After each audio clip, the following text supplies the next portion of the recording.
Sí, realmente ha estado muy confuso y los datos que han llegado han sido bastante pocos.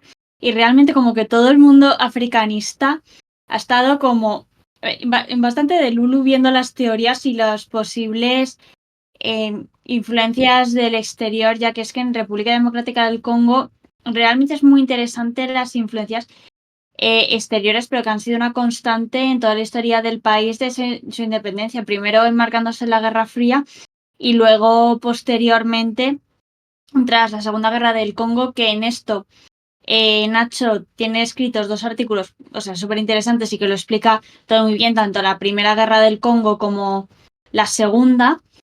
Y es que realmente podemos entrar un poco a explicar qué es Zaire y las implicaciones que esto tiene. Exacto, pues Zaire, que es lo que reclamaban, ¿no?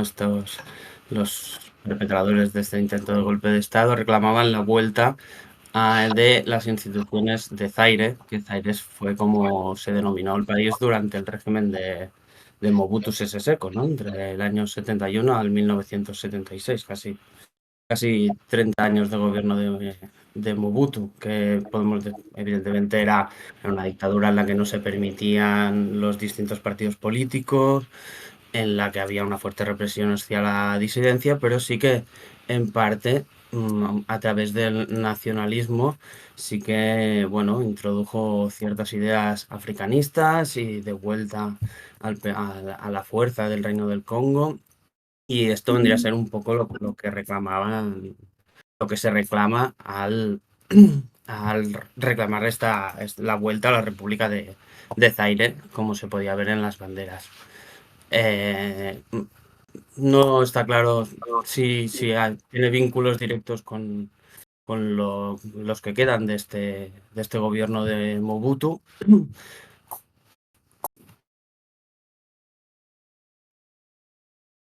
Se fue, creo.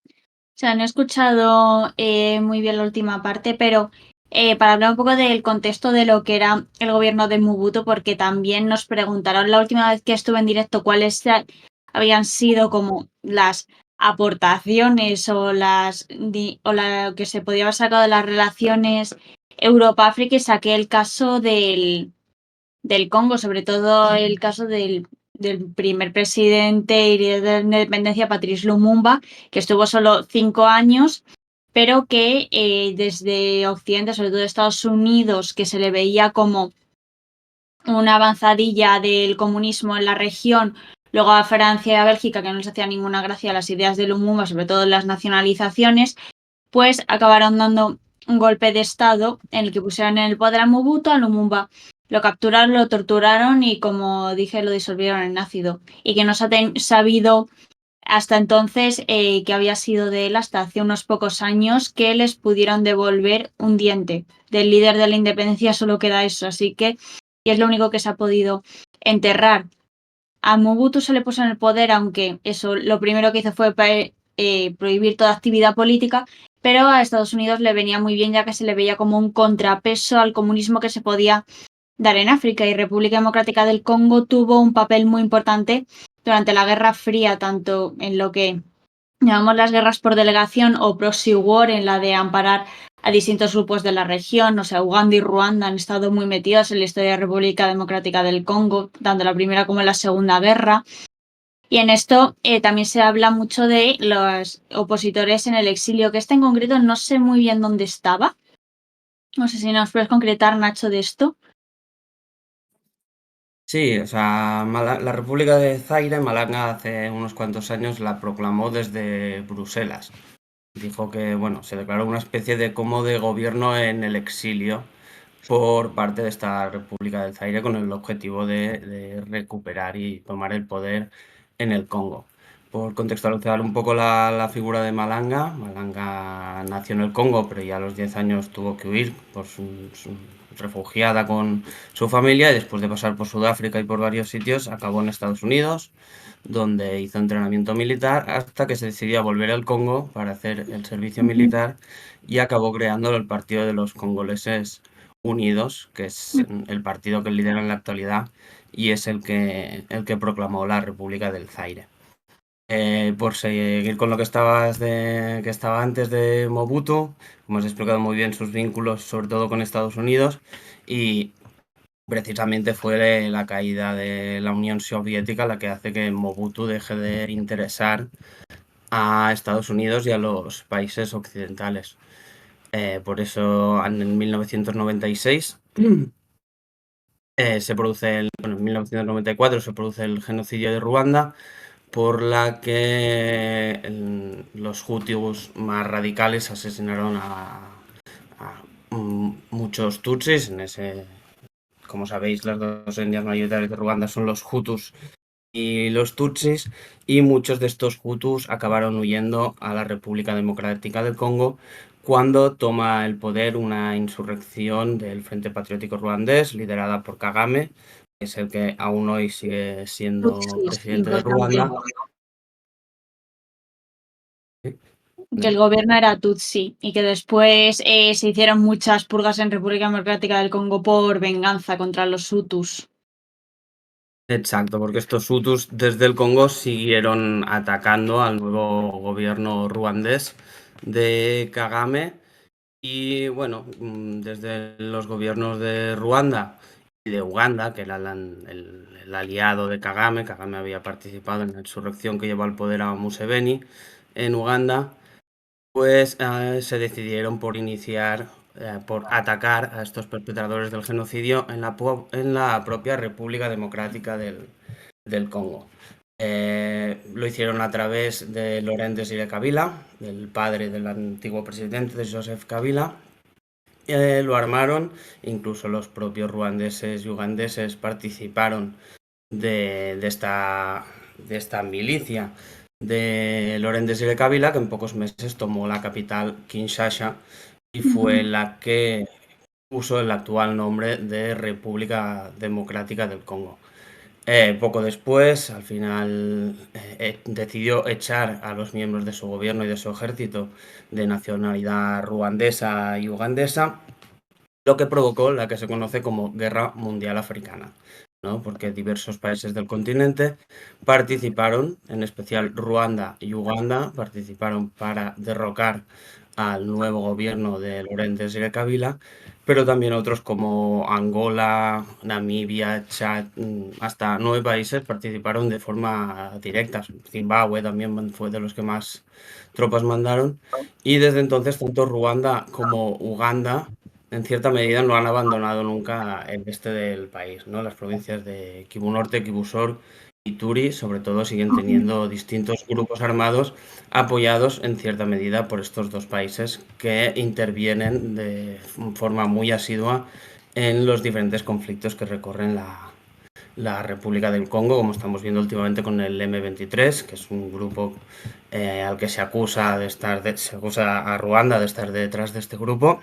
De hecho, se ha demostrado con el armamento que utilizan y a través de distintos vídeos, pero también Uganda interviene a menudo en la República Democrática del Congo con la excusa de acabar con las ADF, que es un grupo armado afiliado a Estado Islámico, cuyo objetivo principal es establecer un califato en la propia Uganda, ¿no? Entonces, Kabila muere asesinado en el año 2001 y ahí es donde le sucede su hijo Joseph Kabila, que estará en el poder hasta el año 2018, aunque su mandato tenía que terminar en 2016, pero bueno, intentó perpetuarse en el poder.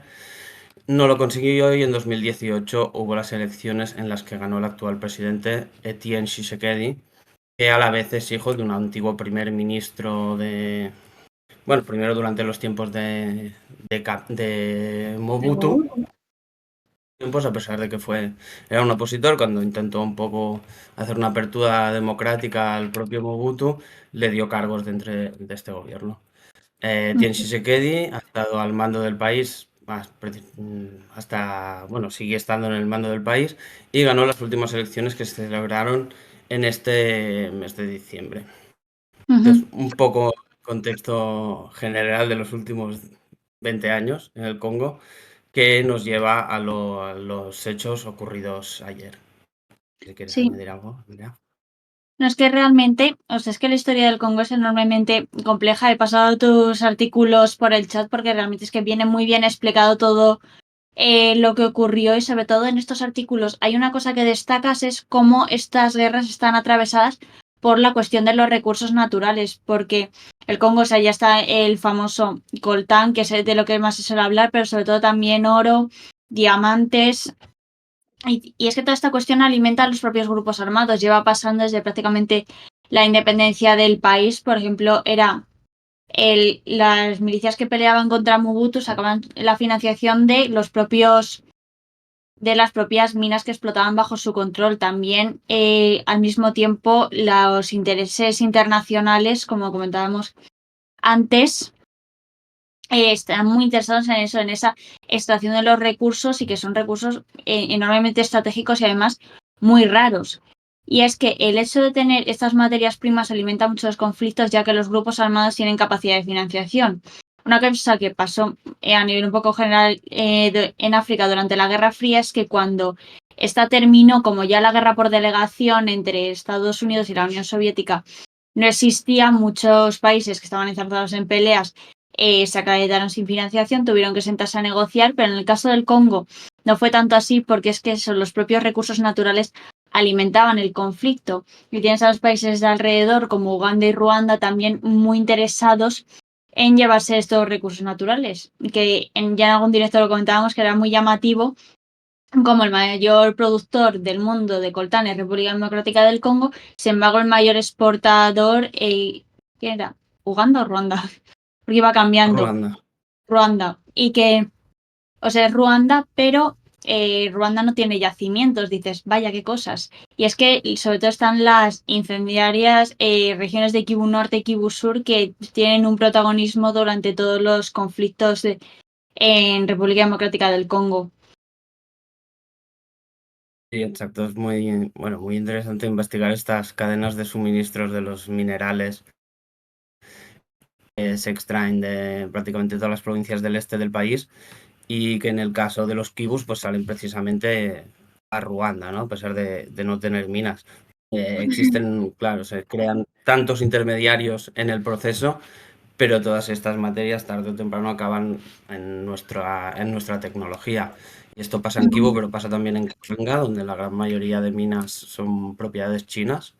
Y bueno, que se las dio precisamente Joseph Kabila, ¿no? Aunque, bueno, luego con el actual gobierno de Etienne Tshisekedi, pues en parte se ha acercado más a Estados Unidos y a otros países, pero el mayor control sobre las minas de diamante y de cobalto en Katanga, está relativamente más pacificado que los kibus, se habla menos, pero de allí es donde se extrae gran parte del mineral congoleño. Luego ya irían los kibus, que aquí es donde entran en juego los intereses de Ruanda, pero también de Uganda con el oro, también tiene contratos mineros Emiratos Árabes Unidos y tantos otros, ¿no? La historia del Congo con sus recursos pues viene de lejos, desde el caucho que se extraía en época de Leopoldo II, incluso de los esclavos antes, al uranio. De hecho, gran parte del uranio de las bombas atómicas se obtuvo precisamente del Congo y tantos otros recursos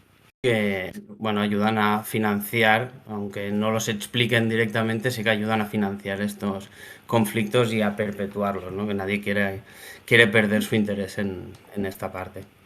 Sí, no, es que también a nivel de la historia colonial de República Democrática del Congo es que también es una cosa que es alucinante porque es que era la única colonia privada que se dio durante el colonialismo, durante la conferencia de Berlín. Leopoldo de Bélgica fue el gran ganador y es que esa colonia, o sea, las demás sí que había un cierto control estatal de empresas, pero es que el Congo es que era de la corona y eran ellos los que extraían eso, el caucho, etcétera, y es que durante en la época colonial en el Congo fue enormemente sangrienta y cruel con la población, o sea que con una rápida búsqueda en internet se puede ver y nos estaban preguntando por el chat, que luego también hay otra pregunta que si quieres podemos pasar más a Sudán, que es que preguntaban que si no se ha intentado legislar para proteger al Estado congoleño, como prohibir importaciones de dudosa procedencia, por ejemplo.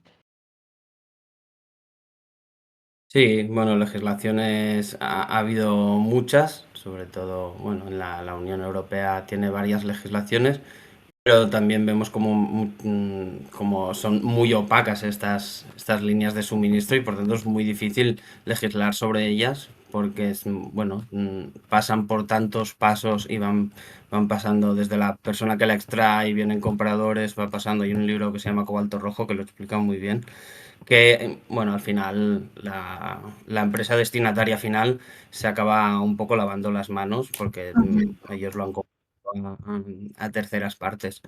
Pero sí hemos visto, por ejemplo, hace muy poco cómo ha denunciado el Estado congoleño públicamente a la empresa Apple, ¿no? Le ha dado ujú, como un ultimátum para, bueno, para comprobar bien de dónde está saliendo ese mineral y que si no iba a emprender acciones legales contra ellos. Pero por parte de la Unión Europea, por mucho que hagan legislaciones, luego firmaron un acuerdo para controlar estos minerales precisamente con Ruanda y no con el Congo, que es de donde realmente están saliendo estos minerales. ujú, Se han hecho muchos intentos, pero bueno, queda demostrado que a nadie le interesa del todo que se busque muy atrás porque podría salir mucha gente, como por ejemplo se está hablando de que los perpetradores de lo que pasó ayer, pues podría estar también detrás un gran empresario minero israelí, ¿no? Que tiene fuertes intereses en diamantes en el Congo, pero también en otros países y también vínculos con las mineras de Mozambique. Bueno, digamos que hay mucha gente implicada en este negocio. ujú. Sí, juraría que Apple hace unos años ya intentó hacer como un lavado de imagen en este sentido, diciendo eso, que iban a implementar mayores controles para intentar que el coltán que utilizaban en su tecnología no fuese coltán de sangre. Pero claro, como decías tú, eh, que es que hay bastante truco de que no se mira del todo hacia atrás en donde se extrae este coltán. Y es que muchas veces son minas artesanales sin ningún tipo de medida de seguridad, en la que los accidentes y las muertes en estas minas son bastante frecuentes.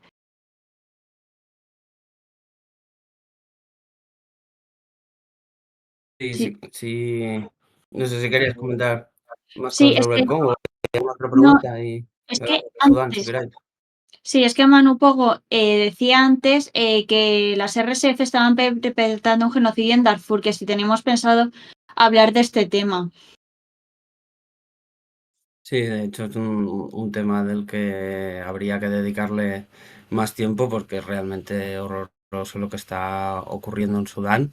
Los últimos acontecimientos es bueno, el asedio de Al-Fasher, de la capital de Darfur Norte, que es la única capital de Darfur que no está bajo control de las RSF.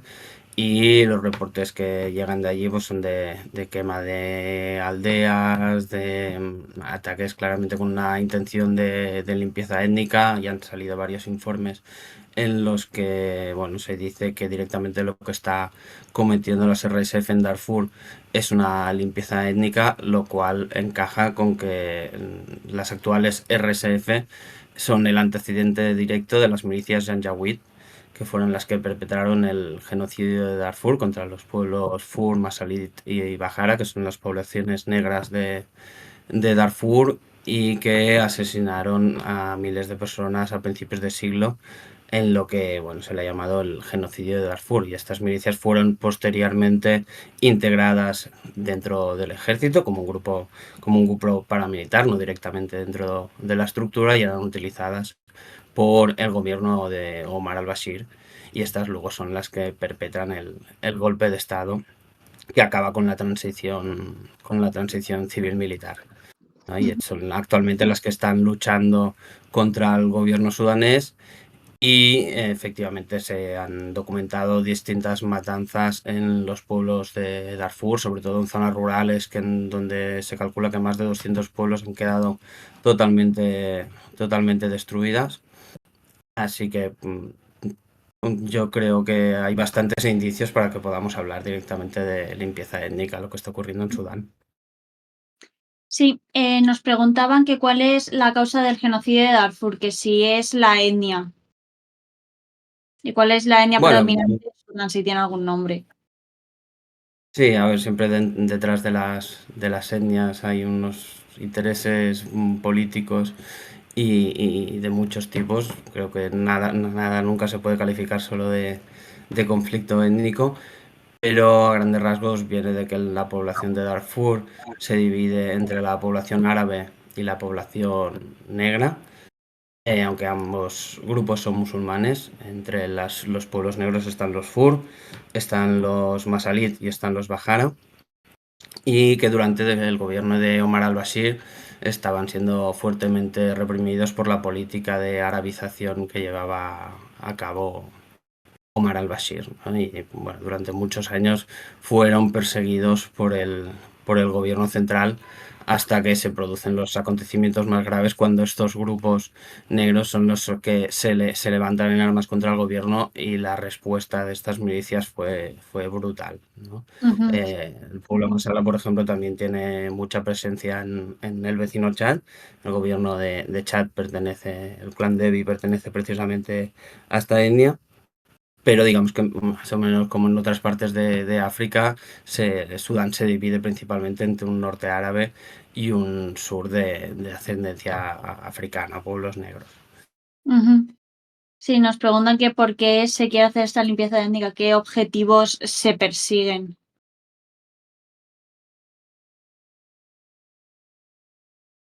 Bueno, pues en realidad acabar con una disidencia, ¿no? Pues en realidad el gobierno de Omar al-Bashir buscaba la arabización en las colegias, una política de homogeneización étnica, como hemos visto en otros sitios, y la población de estos pueblos pues era más reacia a este proceso unificador del gobierno de Omar al-Bashir. Ujú. Sí, es que la cuestión también, o sea, es que esto también se refiere un poco a la época de las independencias que las propias fronteras se heredan de la época colonial, lo cual ya crea importantes tensiones. Eso solo hay que ver Sudán y Sudán del Sur. Pero eso, se crean unas fronteras artificiales que no representan la realidad de los países, y es que además se importa un modelo de Estado proveniente de Occidente, y es que en esos estados son étnicamente homogéneos, y además el Estado es el único con el uso de la fuerza. Y por ello los estados tenían que primero homogeneizar el territorio y quitar el uso de la fuerza a los demás grupos armados. Y es que lo de la homogenización lo hemos visto en muchos países. El caso que más se me viene a la cabeza es el de Mali, con una discriminación, una persecución del sur, que era la capital, donde está la capital, hacia el norte de mayoría tuareg. Y es que en Sudán pasaba también un poco lo mismo, y es que eso, las milicias que se encargaron de este genocidio luego fueron integradas en las RSF, que luego el vicepresidente era el comandante de estas RSF, el que ahora está en guerra. Exacto. Mohamed Hamdan Dagalo, conocido como Gemetni, el cual pues se hizo de oro con nunca mejor dicho, con las minas precisamente de oro de Darfur, las cuales llegó a diversos contratos sobre todo con Wagner, pero también ha tenido fuertes vínculos con Emiratos Árabes Unidos, que es quizás el país externo con mayores vínculos en esta guerra, ¿no? Bueno, hemos hablado de lo que está pasando en Al-Fasher, que está bajo asedio, y bueno, también habría que decir la gravedad de los hechos, porque allí se refugian cerca de 1 millón de personas, creo que es de esta misma guerra, ¿no? Que se han ido trasladando al Fasher a lo largo de la guerra, pero también del propio genocidio de Darfur, ¿no? Mucha gente que ya ha sido perseguida de otros lados y que el último refugio que han llegado es precisamente Al-Fasher, que hasta el momento ha estado en relativa paz, ¿no? Por bueno, un acuerdo entre grupos armados que estaban en la ciudad, que se ha roto recientemente, cuando han declarado la guerra a las RSF y que lucharán al lado del ejército, y es donde las RSF han empezado el asedio de esta ciudad. A estos refugiados les quedan pocas opciones, porque también estamos viendo muchos han acabado huyendo al Chad, donde también se están produciendo ataques contra los refugiados, y muchos pues están dando vueltas por el país según avanzan los diferentes grupos. Se calcula que ya son 9 millones de refugiados, la mayoría internos, pero muchos a los países vecinos. La situación de hambruna es muy grave, no recuerdo exactamente el dato, pero era como el 50% de la población en grave riesgo de hambruna y como el 80% también que no llegaba a tener 2 comidas al día.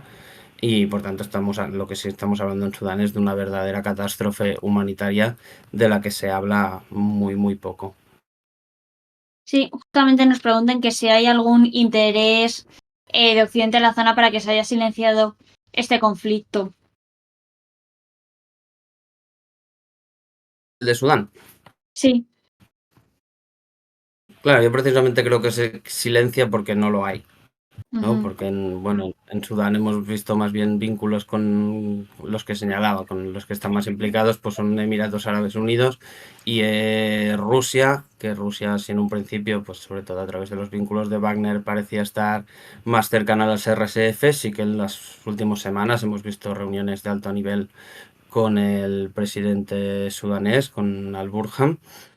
También hemos visto la presencia de Irán, los drones iraníes hacia el gobierno de Al-Burhan, pero sobre todo los mayores intereses vienen por parte de Emiratos Árabes Unidos y de Rusia, que a su vez, bueno, lleva mucho tiempo detrás de la construcción de una base por Ujú. Sudán, el Mar Rojo, y bueno, está jugando un poco en las dos bandas, ¿no?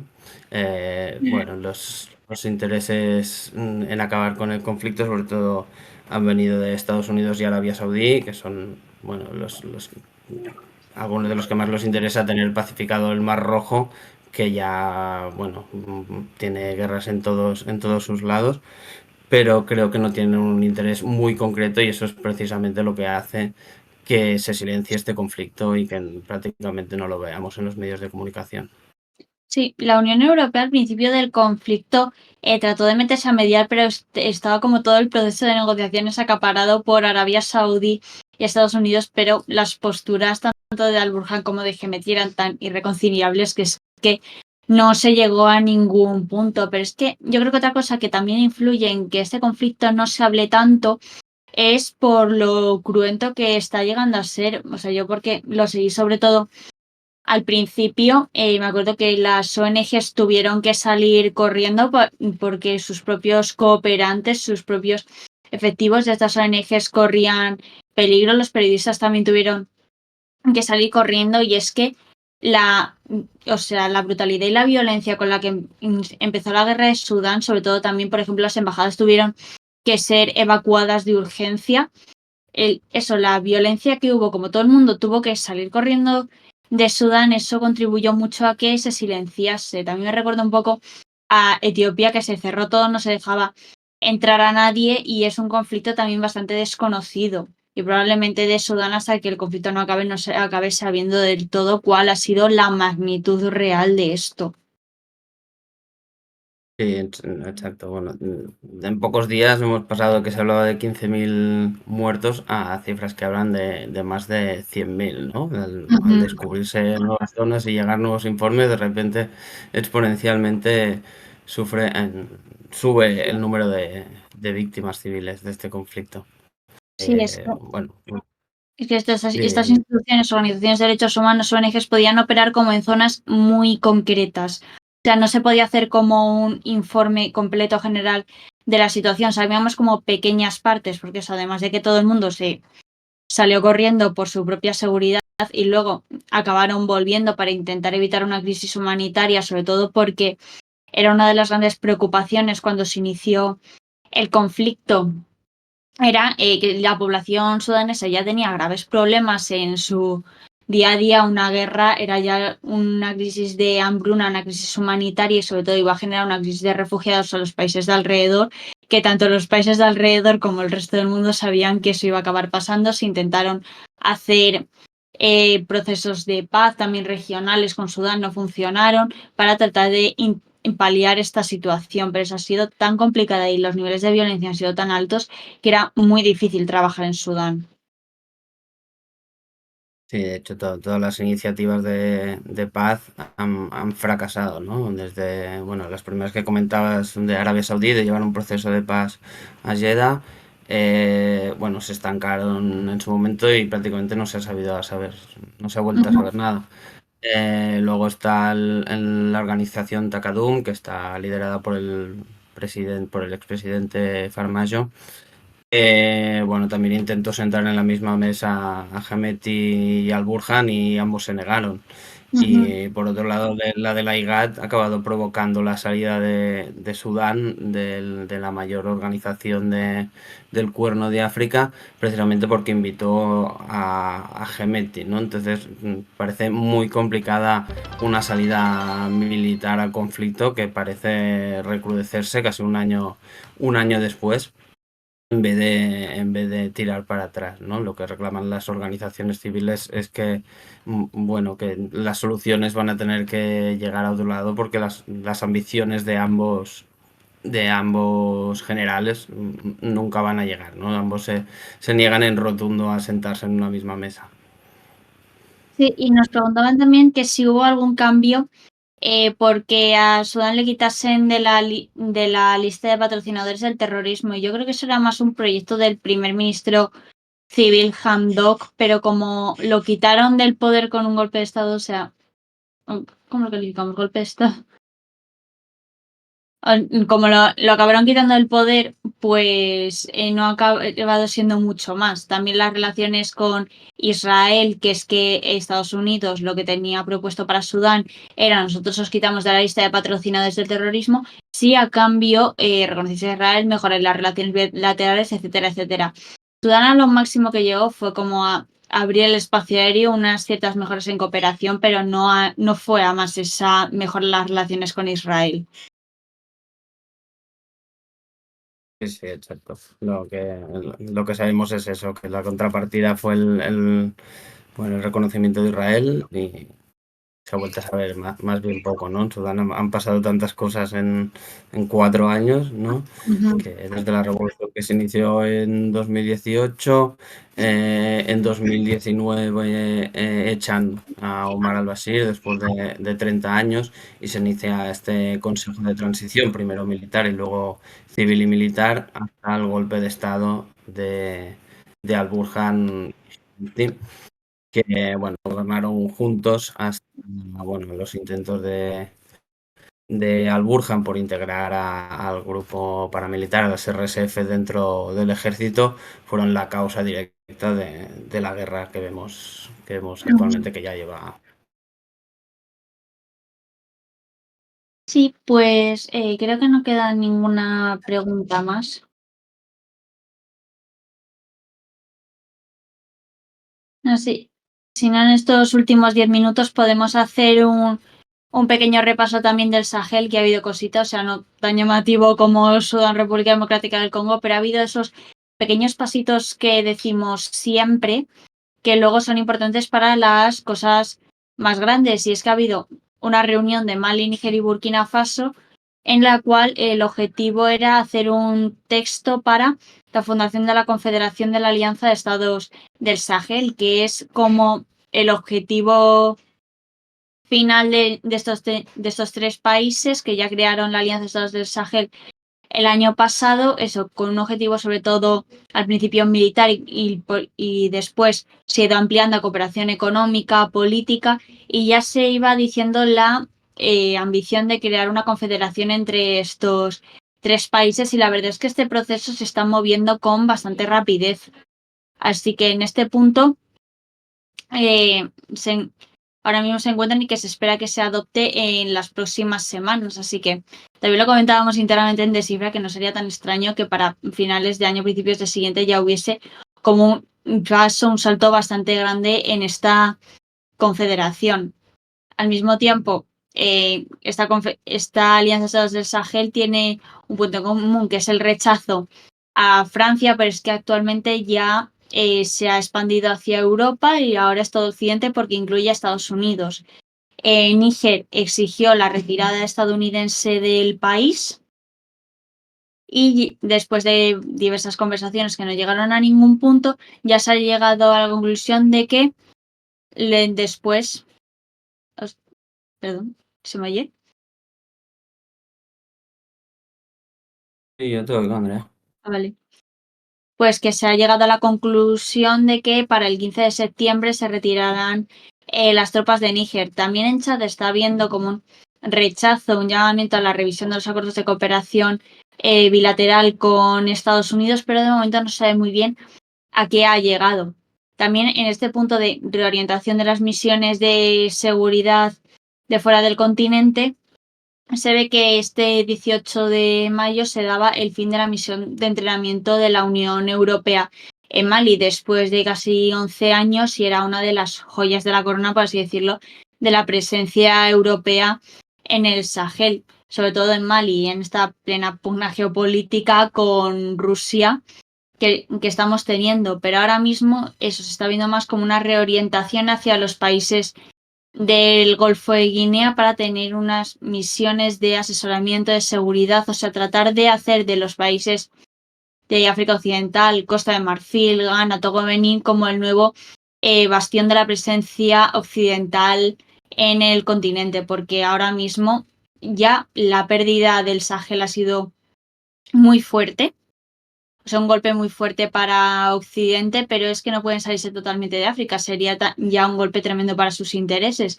Y es que todo vacío de poder que dejen estos será aprovechado por actores como Rusia, China, Turquía, Emiratos, etcétera. Pero en esta reorientación de la estrategia deberían darse prisa, sobre todo Occidente, porque Rusia no ha acabado de expandir su influencia y no se va a limitar solamente al Sahel. Ya están buscando otros países como viene a ser Guinea Ecuatorial, las antiguas colonias portuguesas están intentando cada vez afianzar todavía más su control, así que por así decirlo, la pugna por el poder y la influencia en África no se va a limitar solo al Sahel, aunque ya Rusia ha tenido bastante más, o sea, ha ganado mucha más influencia y ahora mismo son de los que más predominan en esta región.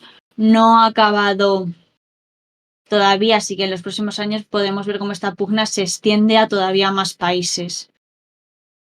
También nos preguntan por Senegal y es que una cosa Eso muy te iba a decir. llamativa ha sido que como el nuevo gobierno de Senegal está formado por un gobierno, un presidente y luego el primer ministro, que son como un corte crítico con Occidente, sobre todo el vicepresidente Ousmane Sonko. O sea, sí. O sea, Ousmane Sonko, que es un perfil sobre todo muy crítico con Occidente, ha ido a la Alianza de Estados del Sahel y han dicho que no van a dejar tirados a sus aliados en el Sahel, que van a aumentar la solidaridad y la cooperación.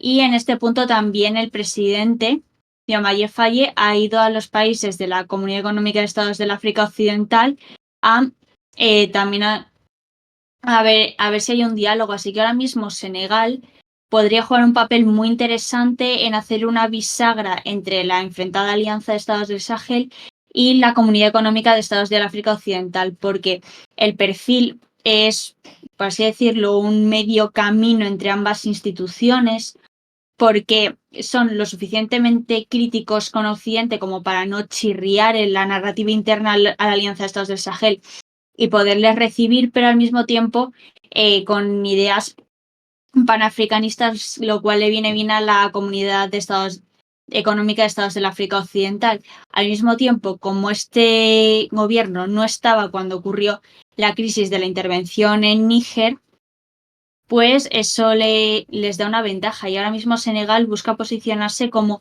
esa bisagra entre estas dos, como diría, instituciones, organizaciones enfrentadas, y lo cual le podría venir realmente bien a nivel estratégico a Senegal, a nivel exterior, el hacer de mediador, de nexo, de tratar de unir, porque también a nivel estratégico las dos instituciones no pueden ignorarse mutuamente. Los problemas rara vez se quedan en un solo país y si ya Mali, Níger y Burkina Faso comparten el problema del yihadismo, se está llegando a los países del Golfo de Guinea. Así que lo que es un problema de la Alianza de Estados del Sahel, también lo es de la Comunidad Económica de Estados del África Occidental, por mucho que estén decidiendo ignorarse. Así que esta es la cuestión que hay ahora para evitar que la situación regional vaya todavía más a peor, Senegal está buscando como hacer una mediación, un acercamiento entre ambas facciones.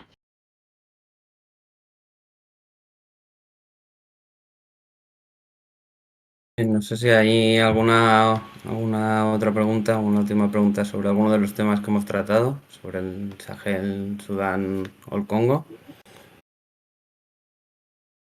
No sé si has visto alguna, Andrea. No. Bueno, pues si quieres algo, bueno, puedo volver a repasar lo que ha pasado en el Congo para quien Ujú. se haya añadido más tarde. Sí. Bueno, pues como comentábamos en la noche del sábado, un grupo de hombres armados intentó perpetrar lo que el gobierno congoleño ha considerado como un golpe de Estado, en el que se atacó primero la casa del viceprimer ministro del gobierno congoleño y a la vez ministro de Economía, y que además era el candidato del partido presidencial a presidir la Asamblea Nacional, como ya había hecho antes durante el gobierno de Joseph Kabila.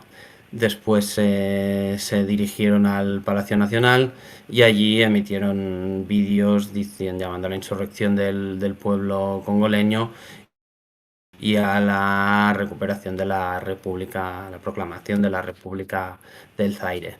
Existen serias dudas de cuáles eran los objetivos y quiénes había detrás de este grupo de hombres armados que desde luego se intentaban perpetrar un golpe de Estado.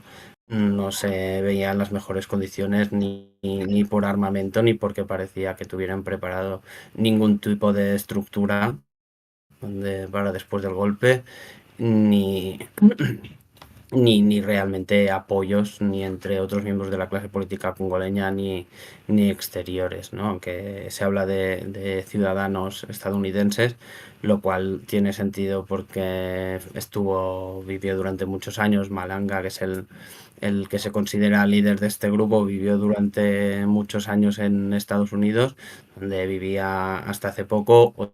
Otro sería su hijo y otro sería un socio de las empresas que tiene el propio Malanga en Mozambique.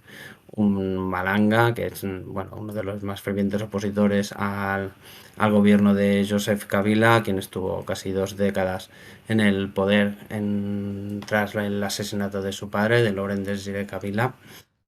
Y bueno, un poco reclaman la vuelta, o parece que reclamaban la vuelta al gobierno de Mobutu y a esa zairecización del país, ¿no? Ujú. Y esa recuperación del control y la soberanía del pueblo congoleño. Sí, nos preguntan que por qué se cambió el nombre de Zaire a República Democrática del Congo y por qué se quiere que vuelva a ser Zaire. Bueno, porque Zaire representaba un poco bueno, esta política de vuelta a los valores africanos, ¿no? Zaire era un nombre malentendido transcrito por un cartógrafo portugués cuando preguntó cómo se llamaba el río, no sé muy bien cómo era exactamente, cómo fue, pero vino a decir algo como Zaire, ¿no? Entonces, Mobutu interpretó Zaire, el nombre de Zaire, como el nombre del río Congo.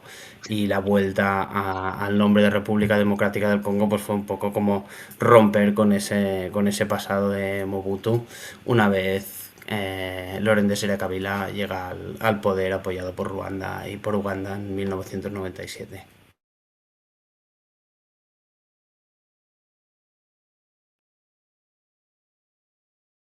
Preguntan. Creo que ya está. Si preguntan quién tenía que previsto que les apoyase después, pues lo que he comentado, primero que se sabe muy poco de quién pretendían que les apoyase después, pero desde luego pues no se conoce más allá de los supuestos vínculos que podrían tener con empresarios mineros, incluso con el empresario israelí. Han salido vídeos del propio Malanga hace poco en los territorios ocupados palestinos junto al ejército de Israel. Pero más allá de ello, bueno, llama la atención como precisamente se dirijan a la casa del viceprimer ministro. Es difícil de explicar cuál era la intención de un golpe de Estado cuando te diriges a la casa, digamos, de alguien de alto nivel, pero no como para proclamar un nuevo Estado. Y además luego fueron al Palacio Presidencial, donde Tshisekedi hace mucho tiempo que no vive allí, vive en otros sitios y que lo utiliza como sitio de trabajo, pero era totalmente previsible que por la noche no iba a estar allí, lo cual lo tenían que saber. Entonces hay muchas especulaciones sobre cuál era exactamente el objetivo, pero cuesta de creer que pretendieran realmente tomar el poder en el Congo en estas condiciones.